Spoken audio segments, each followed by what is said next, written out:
फूलों को महकाने के लिए मकरंद होने चाहिए, फूलों को महकाने के लिए मकरंद होने चाहिए, और मंजिलों को पाने के लिए हौसले बुलंद होने चाहिए, हौसले बुलंद होने चाहिए। कि माँ तेरे आंसुओं की कीमत को मोती सा चमकाऊंगा, माँ तेरे आंसुओं की कीमत को मोती सा चमकाऊंगा, तो सपने बड़े देखना, पूरा करके मैं दिखलाऊंगा, पूरा करके मैं दिखलाऊंगा। तो दोस्तों शुरू करते हैं आज की क्लास। स्वागत है आपका, बहुत बहुत स्वागत है आपका हमारे यूट्यूब चैनल के कोचिंग क्लासेस में। मैं हूं कौशल सर और आज मैं आपको पढ़ाऊंगा कक्षा 10 गणित में त्रिभुज नाम का अध्याय जो कि हम पढ़ रहे थे। कल हमने इस पर एक वीडियो देखा था एक्सरसाइज 6.1 और एक्सरसाइज 6.2 में। आज हम 6.2 में कुछ क्वेश्चन पढ़ेंगे जो कि आज हमारा टारगेट है 3 क्वेश्चन का, क्योंकि समय नहीं बचता यार, बड़ी समस्या है। ठीक है, देखो क्वेश्चन देखते हैं। तो क्वेश्चन नंबर आप देखेंगे सबसे पहले क्वेश्चन नंबर 4। देखिए क्वेश्चन नंबर 4, क्योंकि 3 तक तो हमने कल कर लिया था। ठीक है, 3 तक कर लिया था। क्वेश्चन नंबर 4 देखते, लिखा है आकृति 6.9 में DE समांतर है AC के। देखिए यहाँ पर आपको जो है एक डायग्राम दे दिया है। मैं इस डायग्राम को रेड से बनाता हूँ ताकि आप समझ सकें। ठीक है, देखिए रेड और 2 कलर से बनाएंगे तो आपको ज़्यादा समझ में आएगा। देखिए ये है आपका ट्रायंगल, ओके, ये हो गया आपका ट्रायंगल।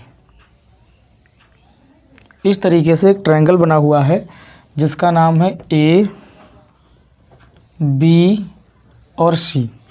और इस ट्रायंगल में आपको 2 साइड्स दे गई हैं। एक साइड है ये AE और दूसरी साइड है आपकी DE।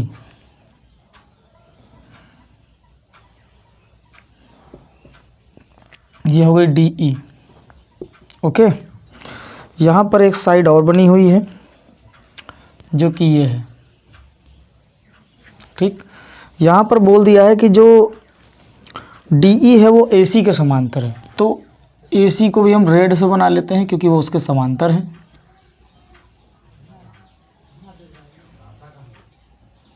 ठीक है, पैरेलल है, वो पैरेलल समझते ना, समांतर। तो ये दोनों एक दूसरे के पैरेलल हैं। ठीक है, और ये दोनों एक दूसरे के, ये वाली DE समांतर है AC के। DE गलत बोल गया मैं, जो है ये वाली आपकी DE जो है वो समांतर है। ठीक है, ये DE हो गई, ये हो गई DE और ये समांतर है। ठीक है, किसके? AC के। जो DE है वो AC के समांतर है। ये जो है वो DF है। ठीक है, ये हो गया DF। तो यहाँ पर ध्यान दीजिएगा कि DF भुजा जो आपकी है वो AE के समांतर है। DF किसके समांतर है? AE के। और जो आपकी DE है वो किसके समांतर है? वो AC के समांतर है। ठीक, अब तो समझ में आ गया। प्रूफ करना है आपको। मैं प्रूफ जो करना है वो यहाँ पे लिख देता हूँ, AM अपॉन में, AM नहीं, तीसरा क्वेश्चन मैं लिखे दे रहा हूँ, BF upon FE is equal to BE upon EC। ये आपको प्रूफ करना है। ठीक है, देखिए चित्र बन गया, अब आसानी से क्वेश्चन लग जाएगा। देखो क्वेश्चन कैसे लगाएंगे, वेरी सिंपल क्वेश्चन।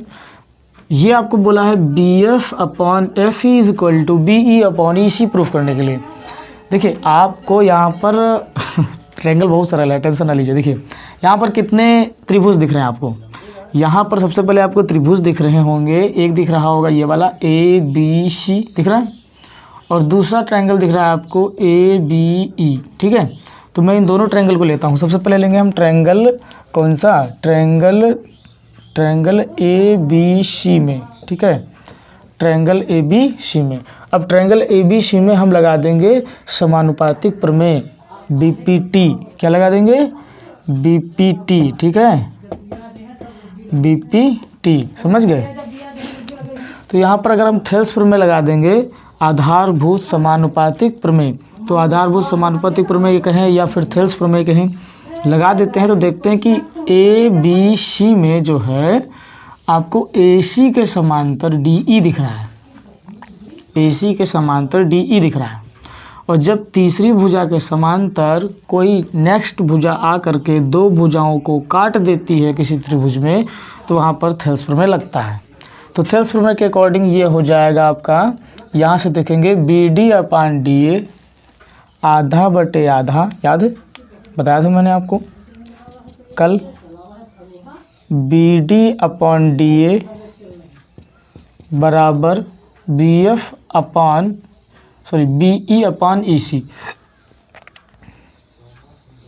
BE/EC, और ये हो गया आपका समीकरण 1। ठीक है, इसके बाद में हम जाएंगे ट्रायंगल ABE में। ठीक है, ट्रायंगल ABE में, इसमें भी BPT लगा दो। ठीक है, BPT से according to the BPT, English में लिखेंगे अकॉर्डिंग टू द BPT। ठीक है, तो BPT से यानी कि आधारभूत समानुपातिक प्रमेय यानी थेल्स प्रमेय से क्या हो जाएगा, तो देखिए इसमें DF और AE एक दूसरे के समांतर हैं, तो यहाँ पर भी वही हो जाएगा, आधा बटे आधा थेल्स प्रमेय अप्लाई हो जाएगी। यानी यहाँ से आ जाएगा BD/DA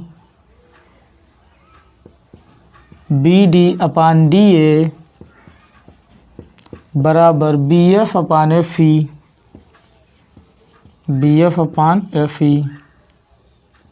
ठीक है, इसको मान लेंगे समीकरण 2।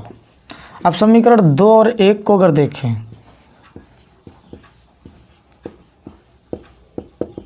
According to the equation number 1 and equation number 2, समीकरण 1 व 2 से, तो समीकरण 1 व 2 का अगर ध्यान से देखें तो देखिए यहाँ पर BD/DA है, यहाँ पर भी BD/DA है।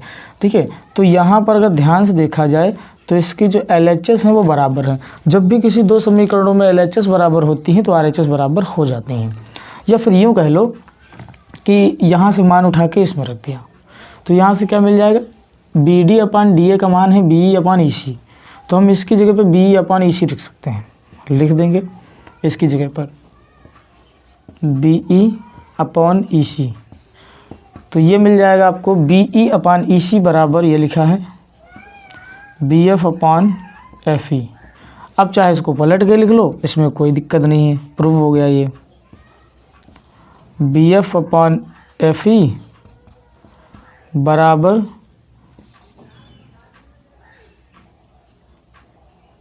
BE, चलो इसी से थोड़ा सा इसको हल कर देते हैं, क्योंकि ये नहीं लाना ना, क्या लाना है, BF/FE लाना है यार। BF/FE सही तो है, BF/FE बराबर BE/EC, यार पलट लो, खाली हो गया यार। ठीक है, प्रूव हो गया, इधर का इधर कर लो बस। देखो BF/FE बराबर BE/EC हो गया, यही आपको प्रूफ करना था। इति सिद्धम। ओके, बोलो क्वेश्चन समझ में आया कि नहीं आया? सिंपल क्वेश्चन था यार। देखो इसमें दो प्रकार के ट्रायंगल हैं और दो ही समांतर भुजाएं हैं, दो बार थेल्स प्रमेय लगेगी, बस लगा दिए, हो गया काम, पूरा थेल्स प्रमेय पे था ये क्वेश्चन। ठीक है, तो क्वेश्चन नंबर 4 समझ में आ गया होगा। अब चले क्वेश्चन नंबर 5 की तरफ, मिटा दो इसे, चलिए ठीक है।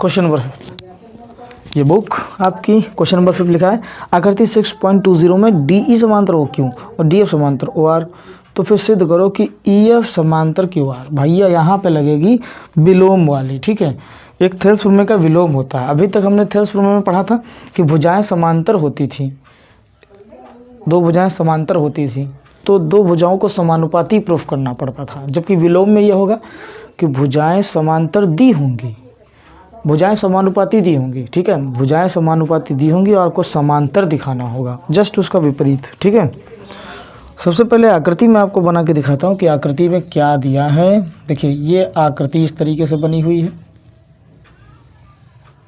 ओके, ये कुछ इस तरीके से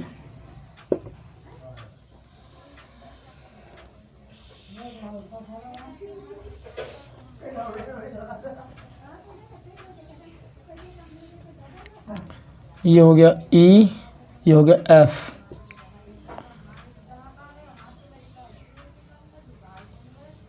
ठीक है, ये है डी, ये हो गया पी क्यू आर और ये हो गया ओ।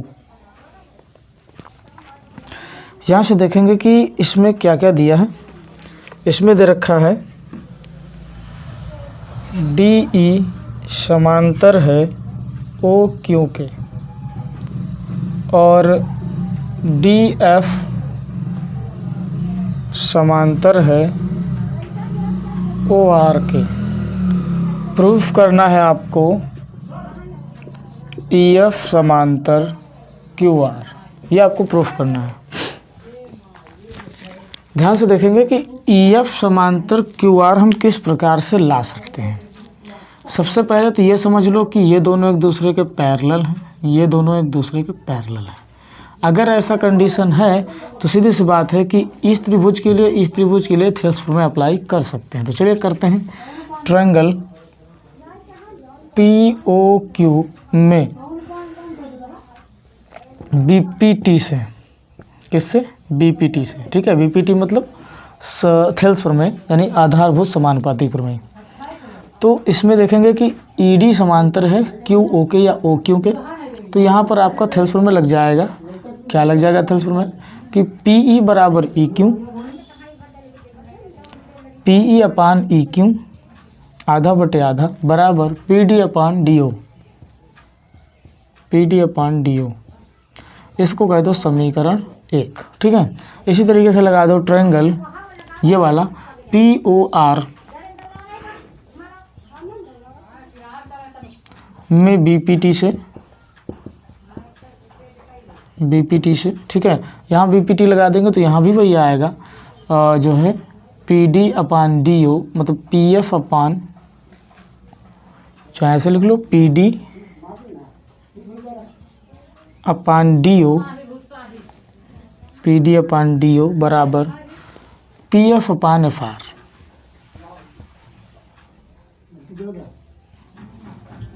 ठीक है, आधा बटे आधा। इसको मान लेंगे समीकरण 2। अब समीकरण 1 व 2 की तुलना कराएं तो पी डी अपान डी ओ, पी डी अपान डी ओ की जगह पर हम पी अपान ई क्यू लिख सकते हैं। तो समीकरण 1 व 2 से क्या हो जाएगा? इसकी जगह पी ए वाला रख देंगे तो पी ई अपान ई क्यू बराबर किसके है? P F upon F R. अब देखिए दो भुजाएं समानुपाती हैं, ठीक है। भुजाएं क्या हैं? समानुपाती हैं। अगर भुजाएं समानुपाती हैं तो बीपीटी का विलोम लग जाएगा, ठीक है। थेल्स प्रमेय का विलोम बीपीटी के विलोम से, बीपीटी के विलोम से। देखो अगर भुजाएं समांतर होती हैं, तीसरी भुजा काटने वाली समांतर होती हैं तो फिर भुजाएं समानुपाती होती हैं। अगर भुजाएं समानुपाती सिद्ध हो गई तो यानी वो समांतर सिद्ध हो जाएंगी, ठीक है। अगर भुजाएं समानुपाती हैं तो फिर हम कह सकते हैं कि इस त्रिभुज में ई एफ जो है समांतर होगी किसके? क्यू आर के, क्योंकि इसकी संगत भुजाएं आपस में क्या हैं? समानुपाती हैं। आ गया समझ में? ये हो गया आपका क्वेश्चन नंबर 5, ठीक है। अब हम लोग पढ़ेंगे क्वेश्चन नंबर 6 को।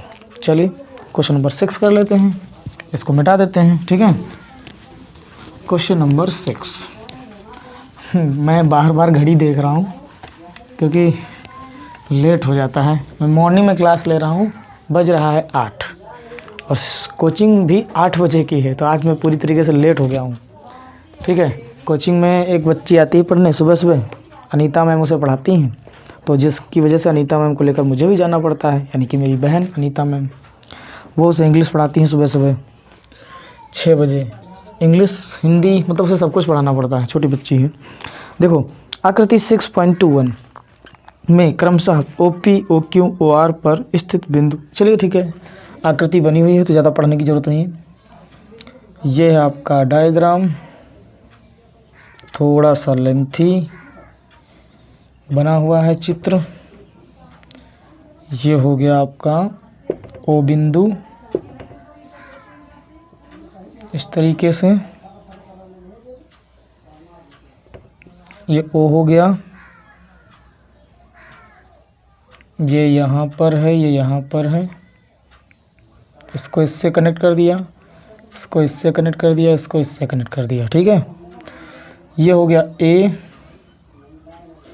B C, ये हो गया P Q R। ठीक है, बोला है क्या कि दर्शाइए BC पैरेलल होगा QR के। अब देखो भुजाएं समांतर बोला है सिद्ध करने को, यानी BPT का विलोम लगेगा इसमें। ठीक है, दिया होगा पक्का है AB पैरेलल है PQ के तथा AC पैरेलल है PR के। एक दूसरे के पैरेलल है, समांतर है। ठीक है, देखिए यहाँ पर आपको दिया गया है कि जो हमारी AB है यानी कि ये वाली भुजा इस वाली के समांतर है और ये वाली भुजा इस वाली के समांतर है, तो ऐसे कोई दिक्कत की बात है नहीं। इसी प्रकार से ये वाली भी जो है इसके समांतर ही होगी, बट हमें प्रूफ करके दिखाना है। ठीक है, ये वाला हमें प्रूफ करके दिखाना है। तो सुनिए, सबसे पहले इसमें देखो POR में BPT लगाओ। त्रिभुज POR में BPT से, इसमें अगर BPT लगा दिया जाए तो आपका आ जाएगा, यहाँ से देखिए O से OA बटे AP बराबर OB बटे BQ। ठीक है, ये लग गई थी उस पर में इस त्रिभुज में, इसको मान लें समीकरण 1। फिर लगा देंगे त्रिभुज कौन सा वाला, POR वाला। ठीक है, OA POQ है ये। ठीक है, ये है POR। तो POR में क्या लगा देंगे, देखो वही थे उस पर में लग जाएगी यार, दो भुजाएं समांतर हैं। ठीक है, काटने वाली भुजा समांतर है, तो OA बटे AP बराबर किसके, OC बटे OR, OC बटे CR। समीकरण 2, समीकरण 1 2 को तुलना करा दूँ, सेम ही है सब, 1 व 2 से। समीकरण 1 व 2 से। ठीक है, समीकरण 1 व 2 की तुलना करा देंगे। यहाँ लिखा है OA बटे AP बराबर OB बटे BQ, तो OA बटे AP की जगह पे OB बटे BQ लिख सकते हैं। तो इसकी जगह पे लिख देंगे OB बटे BQ बराबर किसके, OC बटे CR। अब देखिए बड़े त्रिभुज की बात करें तो बड़े त्रिभुज में जो है OB बटे BQ, OB बटे BQ, ठीक है, और बराबर OC बटे CR। इस त्रिभुज में OQR में जो इसकी भुजाएं हैं वो समान अनुपात में है। ठीक है, भुजाओं, ये जो तीसरी भुजा है ये जहाँ काट रही वो आधा बटे आधा, देखो आधा बटे आधा, आधा बटे आधा। ठीक है, और आधा बटे आधा यानी थेल्स में हो गई, BPT हो गई है। और थेल्स में कहती है कि अगर आधा बटे आधा है तो फिर जो भुजा काट रही है वो समांतर होंगी। तो भैया ये दोनों क्या सिद्ध हो गई, समांतर सिद्ध हो गई। किसके नियम से, BPT के विलोम से। क्या आप लिखेंगे यहाँ पर, BPT के विलोम से, BPT के विलोम से। BPT के विलोम से क्या प्रूव हो गया कि BC जो है समांतर होगी किसके, QR के समांतर होगी। ठीक है, आया समझ में। तो ये था आपका क्वेश्चन नंबर 6। ठीक है, मन तो बहुत कर रहा है कि आपको 10 के 10 सवाल बता दें, मन तो करता है कि आपको पूरा ट्रायंगल ही खड़े खड़े पढ़ा दें, लेकिन यार समय सीमा भी ध्यान रखनी पड़ती है क्योंकि बहुत सारे क्लासेस रहती हैं ऑफलाइन। बड़ी समस्या है, खर्चा चलाने के लिए ऑफलाइन करना पड़ता है क्योंकि यूट्यूब से अभी कुछ भी नहीं मिल रहा है। यूट्यूब पर 1K का क्राइटेरिया तो पूरा हो चुका है, लेकिन अभी 4000 वॉच टाइम का जो क्राइटेरिया वो बहुत ज़्यादा है। ऐसा नहीं मन नहीं करता यूट्यूब पे काम करने का, बहुत ज़्यादा मन करता है तुम लोगों को पढ़ाने का, लेकिन समस्याएं हैं हमारे पास भी। ऑफलाइन काम नहीं करेंगे तो फिर हमारा खर्चा कैसे चलेगा, घर का पारिवारिक जिम्मेदारियां हैं, बहुत सारे खर्चे हैं, अपनी पढ़ाई है, सिस्टर की पढ़ाई है, बहुत सारी चीज़ें देखनी पड़ती हैं, जिसकी वजह से ऑफलाइन बैचेस ज़्यादा रहते हैं पैसे के लालच में, और ऑफलाइन बैचेस की वजह से हम ऑनलाइन क्लास नहीं ले पाते हैं। फ़िलहाल कोशिश रहती है कि आपको क्लास डेली डाली जाए, लेकिन बहुत सारी समस्याएं आ जाती हैं, फैमिली परिवार में टेंशन रहती है, कोई तबीयत ख़राब हो जाती है तो उसमें दौड़ना भागना पड़ता है, समय नहीं मिलता। ठीक है, चलें, हम पूरी कोशिश कर रहे हैं कि आपको रेगुलर एक वीडियो मिले, भले ही एक सवाल का मिले। आप लोग पढ़ते रहिए और सपोर्ट करिए भाई, ज़्यादा से ज़्यादा दोस्तों से कहिए देखें। ठीक है, सब्सक्राइब ना करिए, भले ही सब्सक्राइब करने से ज़्यादा बेटर है कि आप वीडियो को बर्थडे देखिए, क्योंकि आपका भी फ़ायदा होगा और मेरा भी फ़ायदा होगा। ठीक है, वॉच टाइम बढ़ेगा उससे मेरा, और आप पढ़ेंगे तो ऐसा नहीं कि आपको कुछ प्रॉफिट नहीं होगा। भाई कहीं ट्यूशन जाने की ज़रूरत नहीं, आप अगर देखें तो फिर मज़े से आप पढ़ सकते हैं, क्योंकि मैं जितना अच्छा यहाँ क्लास लेता हूँ उतनी अच्छी तो मैं स्कूल में ले पाता हूँ ना ट्यूशन पे, क्योंकि वहाँ बहुत सारे बच्चे रहते हैं, शोर शराबा करते हैं, उन्हें डांटने फटकारने में समझाने में ही आधा घंटा चला जाता है, बिल्कुल भी क्लास नहीं हो पाती है। जो भी थ्योरीज़ जो भी दिमाग में आता है वो सब भूल जाते हैं, क्योंकि इतना डिस्टर्ब करते हैं स्टूडेंट्स। लेकिन यहाँ पर ऐसा नहीं है, यहाँ पर मैं को फ्रेश माइंड से मैं सुबह सुबह पढ़ाता हूँ, आपकी क्लास लेता हूँ, तो आपको समझ में आता होगा। बिल्कुल अच्छे से देखिए, नोट्स भी बनाइए, कोई टेंशन की बात नहीं है, ठीक है। मिलेंगे हम आपको कल की क्लास में, तब तक के लिए नमस्कार।